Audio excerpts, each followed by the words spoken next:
Welcome to the Hamumu Halloween Home Horror Hoedown, the podcast where we watch scary movies so you don't have to. From award-winning to completely unknown, we take them all way too seriously. I'm your host, Mike Hommel. And I'm your host, Solange Hommel. Now, warning, we use a ghoulish number of spoilers, so watch the movies first. Second warning, we don't know anything about anything, so don't take us seriously as we take these movies seriously. It started out, I was like, there was no dialogue for a significant part of the time. It was like half in color, like weird oversaturated color, and half in black and white. Are we getting into this? We're getting into Has this. it started? It's definitely started. Has Something in the Dirt from 2022 started? It is so started. Because, yes, the colors, the light, the focus or lack of focus, the angles of the shots, the quiet, and yet the droning noises. That reminded me of the Outwaters, with like all the ambient noises being amped up and like basically being the soundtrack of the movie. Okay, I think this movie is a lot like the Outwaters. I agree, but I liked this movie more. Well, that's a bit of a spoiler for a later section of this podcast. Sorry. But I did too.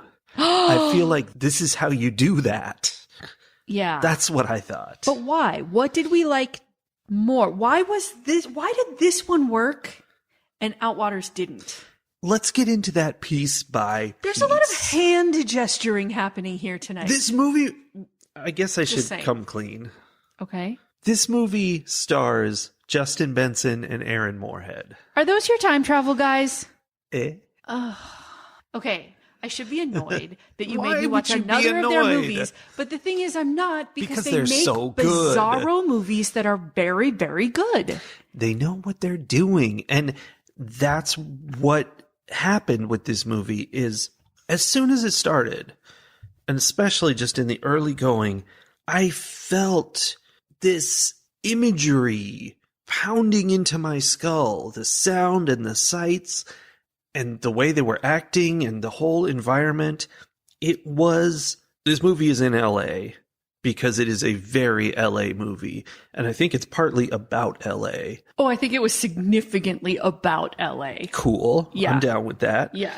And it has that feeling, which as a kid who grew up in San Diego and was like outside on lazy summer afternoons, all the sound, the droning sounds, a lawnmower in the distance, the traffic on the highway, the bugs in the grass, the airplanes constantly going overhead. I have comments on those airplanes. Okay. All of these fluctuating gravity. No, that does not make noise. Oh, okay. All of these things are droning sounds, and the light that they put into this movie, it was hot. You were like, oh, this is hot.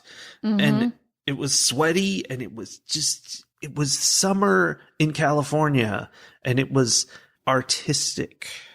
It was. And again, I go back to like, okay, they were doing exactly the same thing about the desert. What was it? Arizona? Maybe. I don't remember where they were.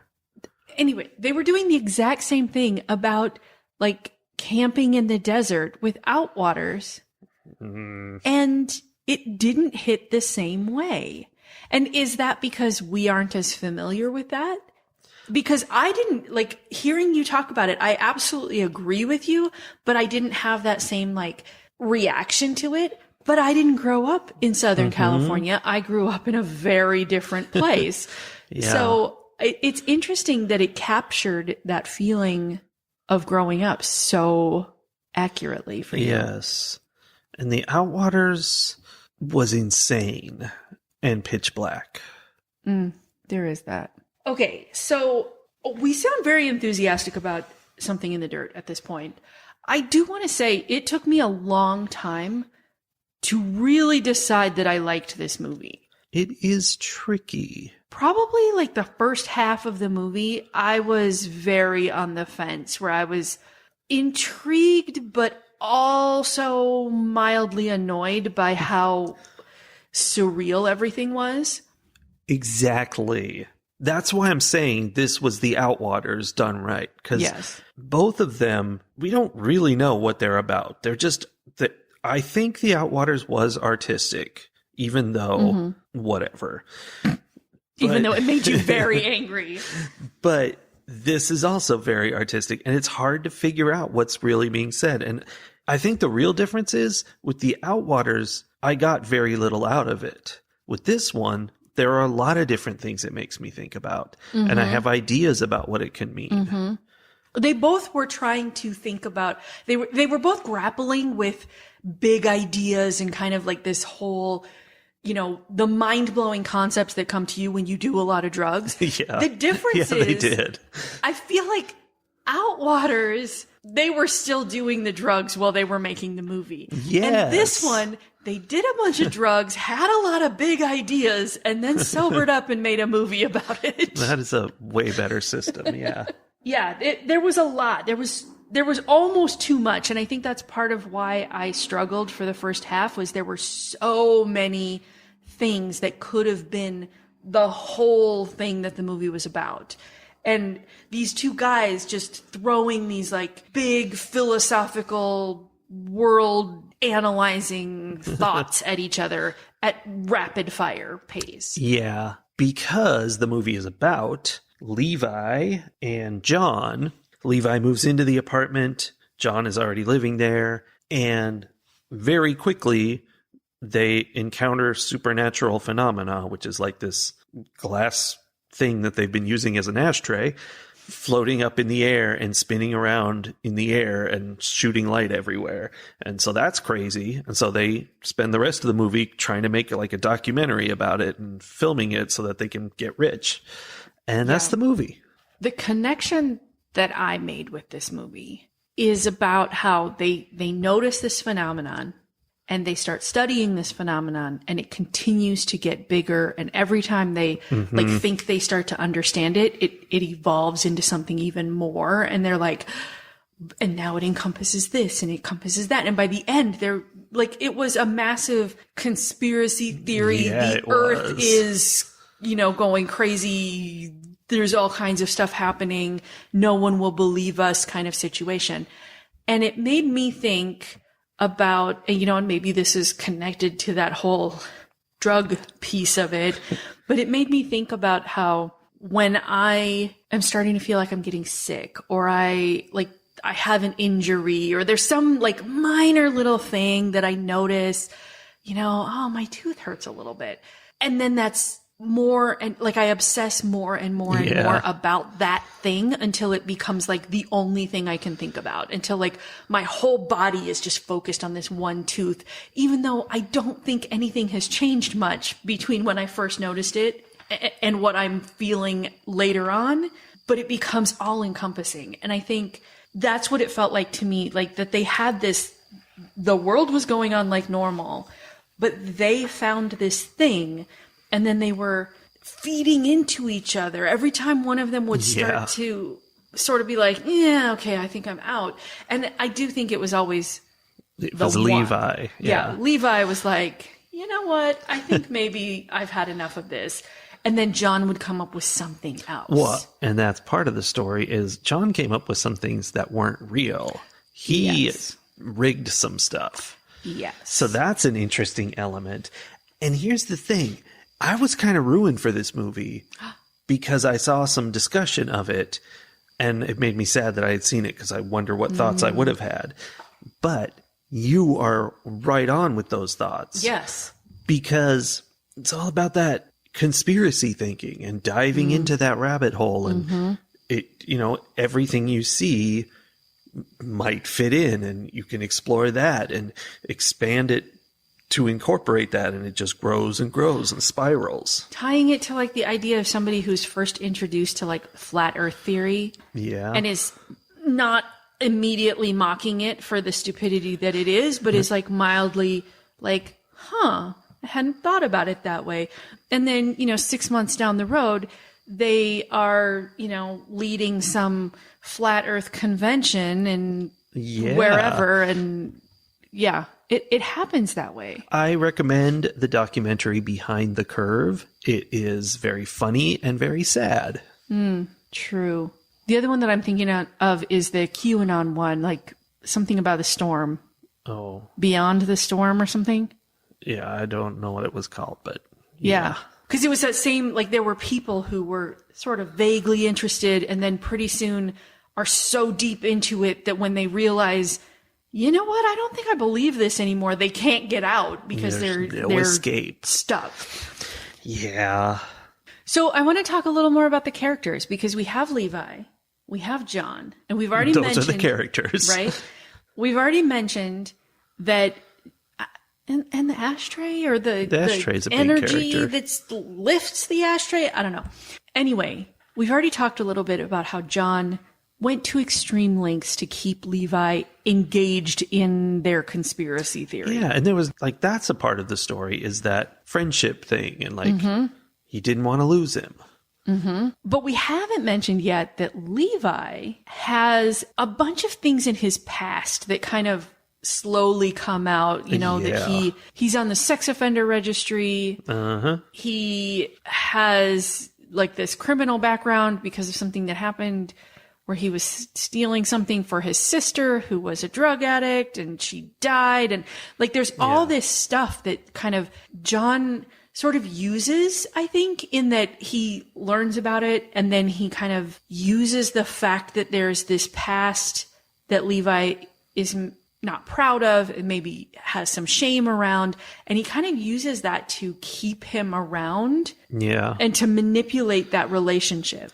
Yeah, basically John is the villain of this film. He is. And it's funny because all throughout, like, they keep dribbling out these facts about Levi that are making you think, oh, here it is. Now we know that Levi is this creepy guy. But every time it's like, yeah, he's on the sex offender registry because he peed on a building and got caught. Like, he has this criminal record for stealing things.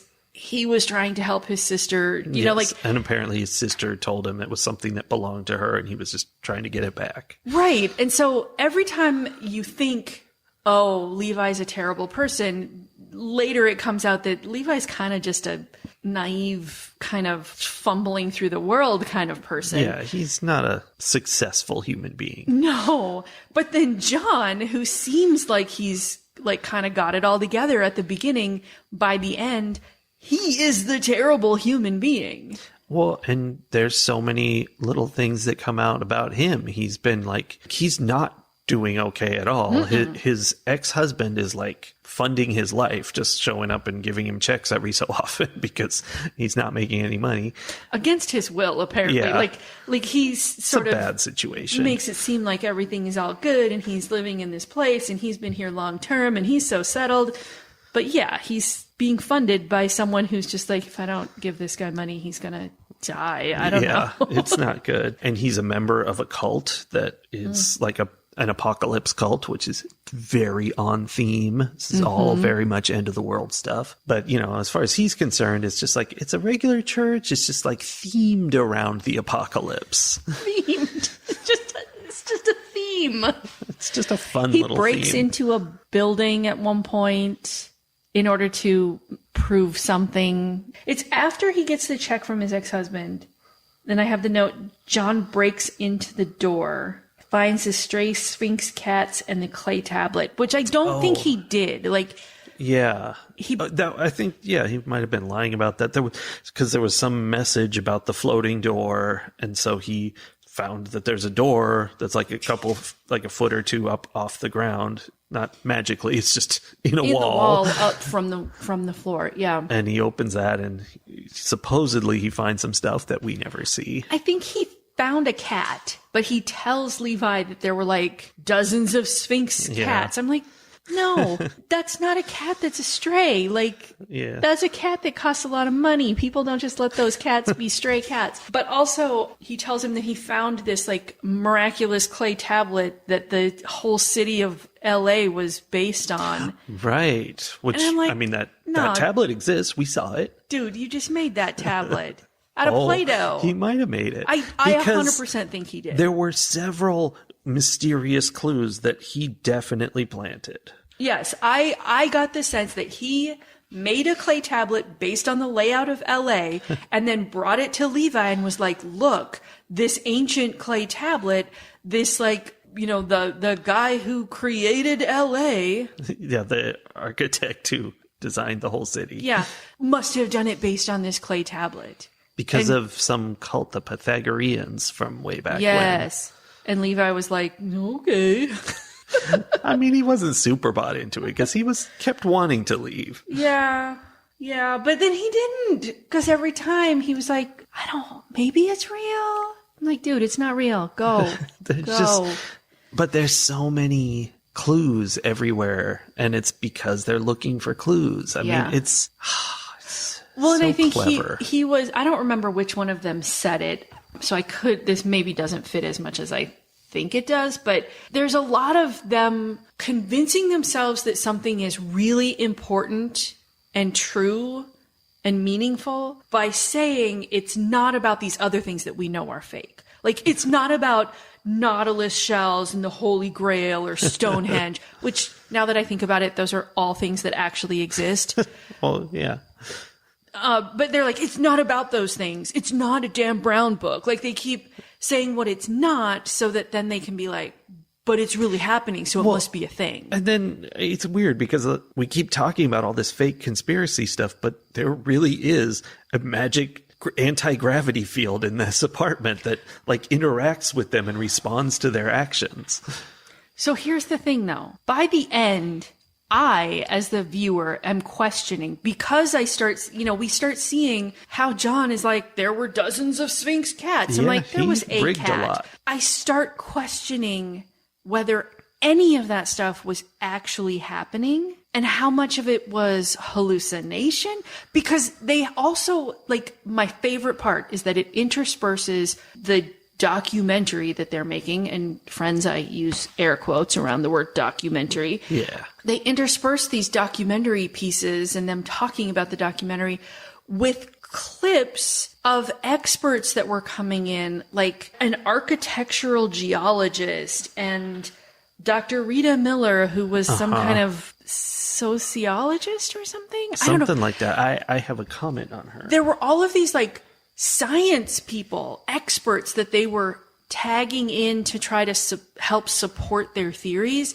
And the further you get into the movie, the more adamant these experts are that there was nothing happening. Whoa. These people were crazy. And at one point, one of them is like, there was a gas leak in this or under this building, and everything that they did and said was keeping with the side effects of gas poisoning. I mean, that makes sense, because one part of this whole thing was that at some point, and this does not make physical sense, but they left a bunch of hard drives too close to the equation closet, which is weirdly hot. It's been weirdly hot the whole time, and that melted the hard drives, which is insane. There's no way it was that hot. So all this footage that they collected over months and months was just gone.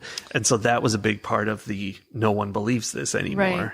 And I assumed that John had destroyed the footage because he knew it wasn't real, and he that was a way of protecting the fantasy or the hallucination. Also, connected to this whole gas leak thing, everything got worse and more dangerous every time they closed the windows. Oh, yeah. And they had to keep the windows open or everything got too hot inside. I'm like, oh, yeah. Did it? Or are you just really hallucinating more? What if you figured out the whole thing? Like, it was the briefest mention. Yeah, that was a thing. And it was the geologist, because they had asked him, because they were worried about earthquakes that were happening. And like, is the building going to fall down? And so they had him come in and like verify for them whether it was safe to stay in this apartment building. Yeah. And he was like, I didn't see any of the things that they saw, but there was a gas leak. There were these pockets of gas or something like that. I forget exactly what he said, but yeah, there's just so much to attach to.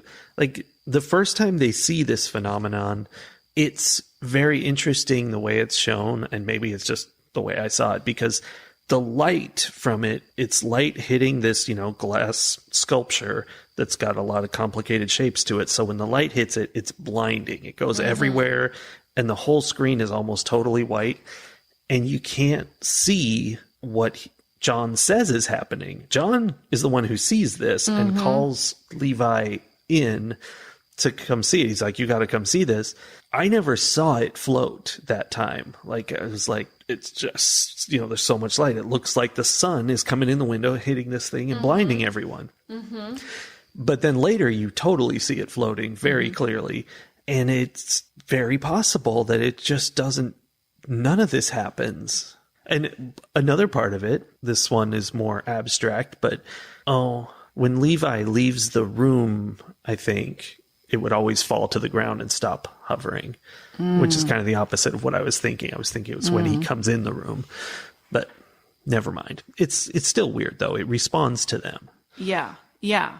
And it's sort of like John, where like something would start to happen and it would do a thing to keep their attention, keep them nearby, whatever.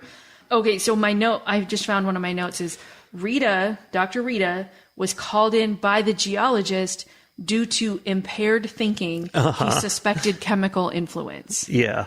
Yeah. There was a lot of impaired thinking going on. Yeah. Now, at the beginning of the movie, probably in the first 5 or 10 minutes, Dr. Rita, before we even know her, is being interviewed, and she says, it doesn't really matter what happened here, what the phenomenon was. What matters is how it affected these two guys. And that is what it feels like the whole movie is about. That was like oh yeah. Because away from all of the phenomenon that they're studying, they're making this documentary about, whether it's right or wrong, the fact that they think there's something happening is what brings them together. These two guys who fairly quickly realize that they don't really like each other. There's not a lot of overlap in their interests or how they function in the world, but it keeps them together and in each other's orbits and influencing each other in ways that then they have these like very interesting conversations or conflicts over different ideas, and different things come out.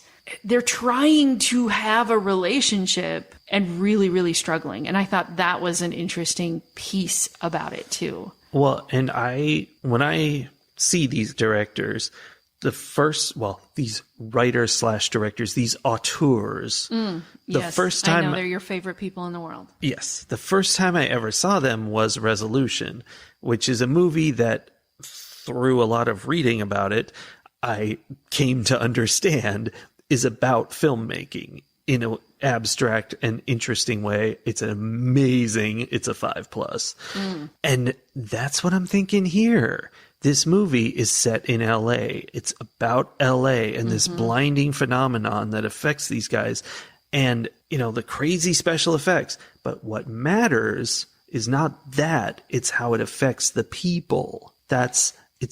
The characters are supposed to be what it's about. Yes. Especially, and here's another one of my notes that I think I didn't realize was as much a part of the core of the movie as it is now that we're talking about it. There's a scene where they're fighting and their characters have solidified enough by that point. Like we know enough about John's church situation and we know enough about, kind of Levi's background and everything, that the note that I wrote was, this is a fight between a slacker and a fascist.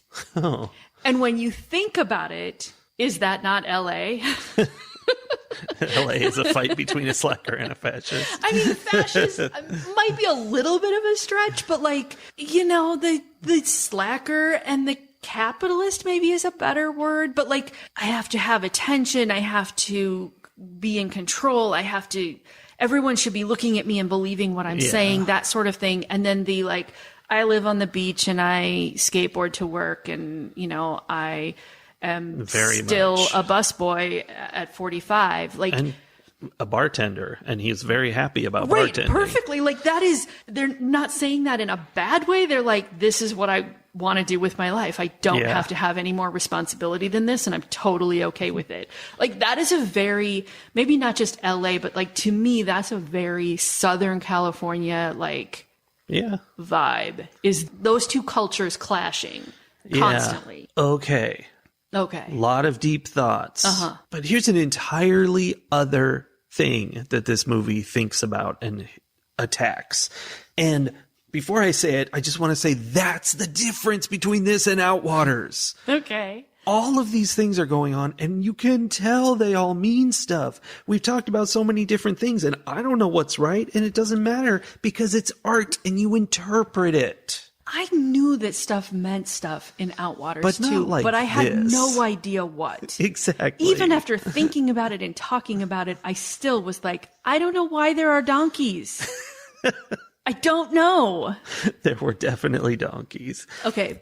Anyway, you were going to say. The other thing in this movie is, first of all, did you even notice the subtle trickery with the airplanes? No, and you know what? There was a part of me at one point where I was like, ugh, the airplanes are, I'm sure there's something there. I'm missing something. There sure was. What was it?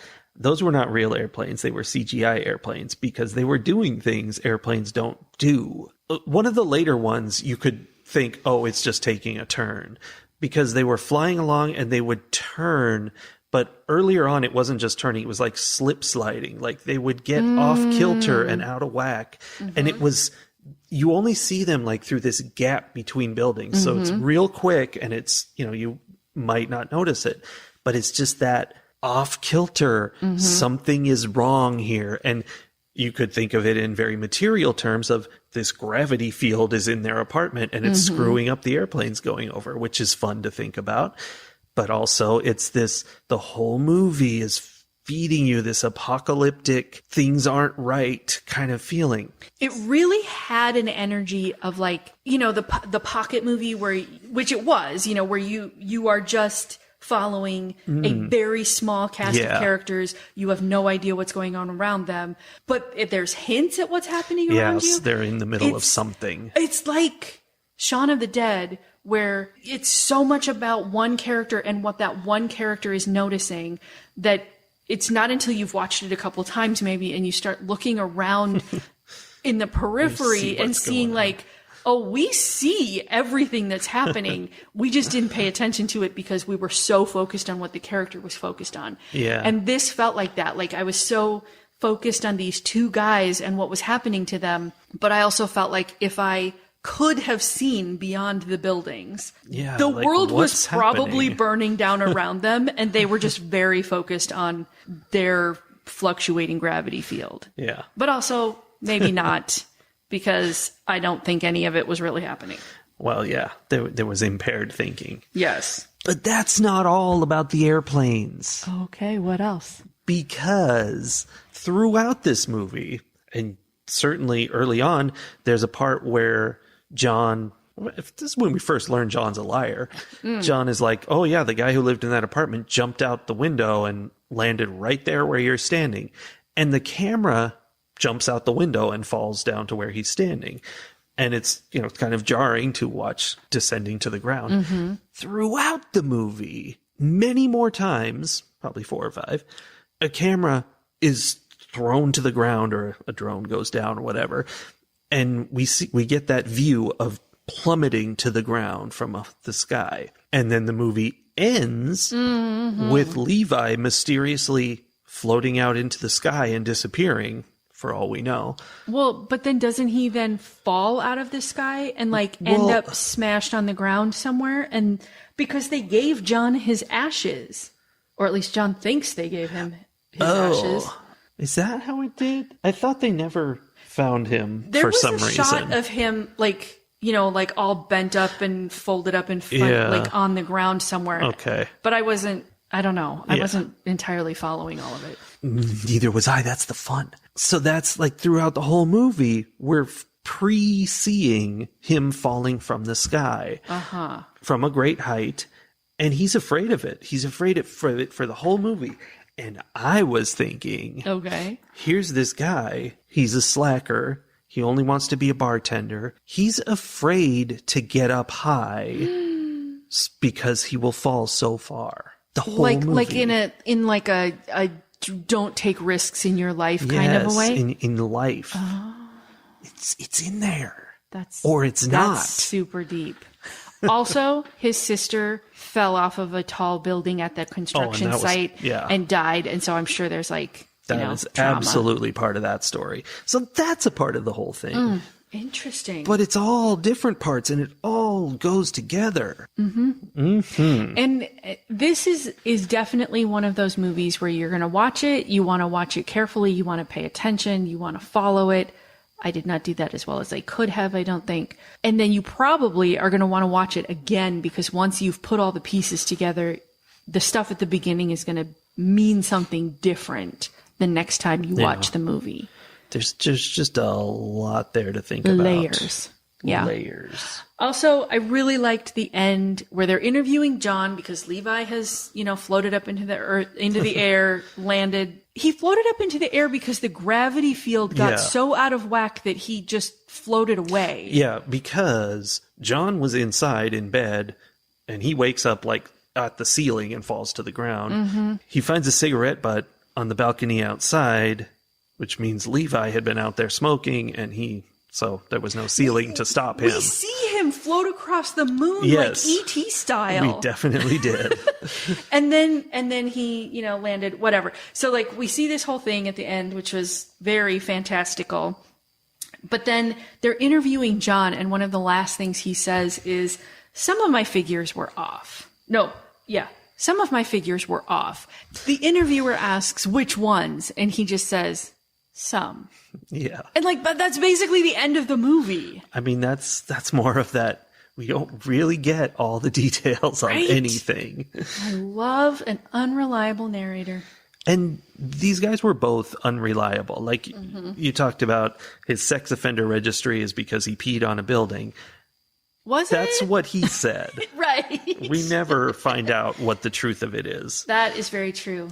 I would like to make note of the fact that in my 2.5 pages of notes that I took on this movie, because I was so sure I wasn't understanding it and I wouldn't remember any of it, I have multiple times where I tried to draw the shape that they keep seeing, which is very simple. It's a bunch of triangles. It's essentially, like a 90-degree triangle, but the way it's put together into the shape, I could not get right. So I have so many sketches in my notes trying to make that shape. I know, because you're part of the cult now. I was getting there. It's like it had, as soon as I saw it, I was like, oh, that's the golden ratio. But it's not. But it's related to the golden ratio. It's a bunch of triangles in a spiral using the golden ratio somehow. But like they said, it's not a Nautilus shell. Right. It's definitely somewhat different from the golden ratio, and they kept saying that, except that it is related. And apparently all of the architecture in LA is built around it in some way. Yeah, at least in their conspiracy. Indeed. Weeds turn brown, hills burn, everything smells like barbecue all the time. Solange, LA, I wrote baby. that the autumnal equinox is when the weeds turn brown and everything burns and smells like barbecue all the time. I took that note because that is the Southern California fall. Yeah. Also, somebody said LA is like Halloween all the time. Yeah. Fair. They kept meeting coyotes. The coyotes were the donkeys of this movie. Yeah. Ratings. Clearly, I enjoyed this movie. I think that is clear. It was a movie that made me think. There was a lot to pick at and dig into and think about after the fact. It's one that I not only am glad that I watched once, but I could potentially watch it again. Ooh. The only thing that might stop me is that it is so surreal. It's pretty surreal. And we have discussed in the past that is not my thing. I don't want the surreal movie. I want the movie where there's a mystery and a detective comes in and finds all the clues and puts them all together into a puzzle piece, puts all the pieces together into the puzzle, and we see the clear picture and we know exactly what happened, and someone probably confesses at the end and explains exactly how they did everything. I am a concrete thinker. Mm-hmm. That being said, once again, Benson and Moorhead have created a movie that is chock full of things I don't like in movies. or I know, or that make movies harder for me to understand and enjoy, that I have still enjoyed, which to have it happen once is pretty special. Twice, I was shocked. It's now happened 4 times that these guys made movies that I would not think, if someone described it to me, I'd be like, that's not my movie. I'm not going to watch that movie. But I watched it, and it was definitely my movie. It's mind-boggling. How would you describe it? I mean, that's the thing. If you start to describe this movie, and you're like, well, so it takes place in LA, and it's sort of like these guys are on like some kind of weird drug trip. They're hallucinating something about this phenomenon. And then there's a bunch of interpersonal relationship stuff that happens in there too. And we don't know what happened. Like, we have to figure out whether any of this is real. I'd be like, yeah, that sounds like a lot. Especially in this day and age. Like, maybe there was a time when I was interested in putting that much effort into watching a movie, but these days, like, if it's more than a match 3 game on my phone, it's maybe more brain power than I have available. Yeah. But this one was good, and I enjoyed it, and it was art. And science and philosophy and all of those big things all wrapped up in one. So the question becomes, how much did I like it? I think I am going to say Something in the Dirt gets 5 aggressive squirrels out of 5. Yeah. It maybe deserves a plus. Wow. But I'm going to keep it at 5. This was a thinker. Mm-hmm. And the movies we've seen by these guys are Resolution, The Endless, Synchronic, and now Something in the Dirt. And I think I like this better than Synchronic because that was more Hollywood. I don't think it was as much art. It was not, didn't come straight out of their brains. It got processed through a bunch of, studio notes, and that's noticeable. And right, somebody made them make it more accessible. Yeah, which is always disappointing when you have something like someone who is this skilled at this kind of writing to have auteurs. You keep saying that. I don't know what that word means. It means these guys. That's what it means. Okay.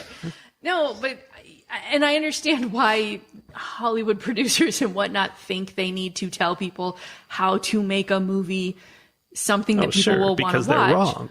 Well, partly, but also because there are some people who think they can do this stuff and don't know how. Well, there's that too, yeah. Someone might have said for Outwaters, like, hey, what if we had just a little bit of light so it has the idea of a pitch black night, but your viewers still know what's going on? Yeah, I feel like that would have been a good studio note. But in this case, studio notes definitely would be detrimental. Right. This is, it's a very rough film. It's very straight out of their brains. Mm-hmm. Shot on a handy cam kind of thing. It's just homemade art by really talented people, and that's so fun. I think I like Resolution and The Endless better, so this is number 3 out of 4, but I'm still giving it 5 aggressive squirrels out of 5. So it's not for everybody, and it really is. There's not much to it. It's just these guys yammering and coming up with stupid ideas that literally, we haven't really gotten too much into it. This is about conspiracy theory thinking and all that. They go nowhere. They explore these trails about what this might mean, and they're wrong. We don't know they're wrong for sure, but basically they're wrong every time. They explore a lot of ideas, and they're all stupid ideas. And so it's just about that exploration without actually getting results. It's sort of the thinking that happens when you sit around with your friends smoking pot, right? Yeah. Like, you have these conversations that feel so important. And that is Benson and Moorhead's big trick, by the way, which they use in this movie, and they've used it in all of the other ones. they make things look and sound important. Like when those planes skitter overhead, there's like a noise and it feels like something big is happening and it really matters. Focuses in on them in a way where you're like, oh, what is happening? And nothing's really happening, but they made it feel real important. But even that is such a skill, because how many times have we complained in other reviews about movies where they're like, they focused in on this door handle in a way that made me think something was going to happen, and it didn't. It was just a door handle. Like, that's annoying most of the time. But when they do it in a way where, because it wasn't completely unimportant. No, everything mattered. Yes. It's all part of the art. Whereas in a regular, lesser movie, if nobody's coming through that door, the door handle didn't matter. Right. Okay. Various connections that I have made that are not anything like this movie, but maybe if you put all the pieces together, you sort of get an idea. I've got some too. Every single piece matters. Every single thing on every set, every word, everything matters and is artistic. 100%. You know who I'm going to mention. Rob Zombie, House of a Thousand Corpses. Of course. That's how he does his movies too. Like, every single iota of that movie is meaningful and was chosen with intent. So there's that piece. The dialogue and the complete, like, just wandering around and not getting anywhere, but also feeling very deep and meaningful and like you maybe got close to something. Very Kevin Smith. Yeah. Which makes sense. And the movie that came to mind for me was, this is an obscure reference, but Murder Party was a movie we saw where, you know, they were they sent out invites for people to come and they were going to murder whoever came. But instead they end up spending the whole movie having this pointless, very Kevin Smith conversation. Yes. And that's kind of the whole movie. And I think it comes down to that whole thing about how it's not the phenomena that matters, it's how it affects these guys. It doesn't matter that their conversation is stupid. It's how it relates to the two of them as they relate to each other. It's about people, which, you know, I don't like that. Oh, it also had a very, and they knew this, like they layup shaded this, but it had a very like X-Files vibe to it too. Yeah, there was a lot of X-Files going on. Kind of even the Monster of the Week type of X-File piece with a dash of the whole overarching, like, there was a conspiracy. Yeah. Or was there? I don't know. Very interesting. Anyway, we finally found a movie that we enjoyed. We did enjoy it, and it has been a minute. I mean, I kind of feel like this was The Outwaters, but it was so much better. It just goes to show there is a very thin, paper-thin veil between something done well and something done not well. And not even things that you consciously are aware of, because it took a lot of thinking and talking and pulling it apart for me to even really understand why did one of these movies work for me and the other one not. Because it's so, like, instinctual. We know what good is. But it's things you pick up on without even realize you're picking up on it. You know, tone and pacing and all these little details. Fascinating. But I think, though, that even though those details exist, they're all an outgrowth of what it really is, which is what came out of the artist. You know, like, these were guys who really had an idea and really explored it the right way. Those are quotes too. Yes. And the other one was random nonsense. And, you know, maybe he was being just as artistic, but it felt like he was like throwing spaghetti at the wall and hoping it made something artistic. There's an element too, I think, of understanding other people. Like, you can have all these deep internal thoughts in yourself, but if you don't know how to express them in a way that other people can connect to and understand, relate to, that's the art. It strikes them as like, what are you even doing? Like, I don't understand. And I think, you know, probably if we were to dig into the people behind these two movies, my guess, and this is pure speculation, my guess would be that we would find that some of them were better at empathizing and connecting with other human beings than the other ones. Because you have to be able to do that in order to express yourself in a way that people can connect That's to. probably the secret. Just like Dr. Rita Miller said, it's not about the story. It's about how the story relates to the people. And with that, I think we should wrap this podcast up. All right. Wait, what's our catchphrase again? Something about being in the dark and I don't something. Remember. Stay in the dark, everybody, and we'll light up a new flick and smoke it next week. No, that was not it. We're going to roll up a movie and smoke it. I think that's what it was. I think you've been watching too many drug-themed movies. Kevin Smith movies. All right. We'll see everybody next week. Bye. Bye.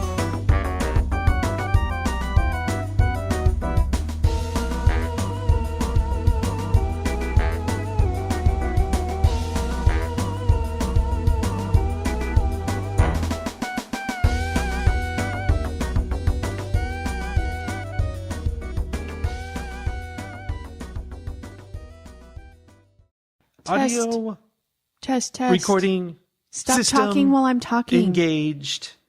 So rude.